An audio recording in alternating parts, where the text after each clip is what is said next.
আওয়ামী লীগের মতো খুনের রাজনীতি পরিহার না করলে জনগণ বিএনপিকেও দেশছাড়া করবে বলে মন্তব্য করেছেন ছাত্র শিবিরের কেন্দ্রীয় সভাপতি নুরুল ইসলাম।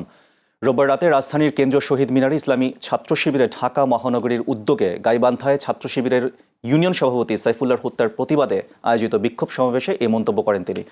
নুরুল ইসলাম বলেন, বিগত ২০ বছর ধরে রাজপথে একসাথে লড়াই করলেও আজ ক্ষমতায় এসে বিএনপি আওয়ামী লীগের মতোই স্বৈরাচারী ও খুনের রাস্তা অবলম্বন করছে। অনতিবিলম্বে এই খুনের রাজনীতি পরিহার না করলে আওয়ামী লীগের মতো বিএনপিকেও দেশের জনগণ দেশছাড়া করবে বলে হুঁশিয়ারি দেন তিনি। এ সময় নিহত শিবির নেতা সাইফুল্লাহর আত্মার মাগফিরাত কামনা করে অবিলম্বে দোষীদের বিচার নিশ্চিত করার জন্য সরকারের প্রতি জোর দাবি জানান শিবির সভাপতি।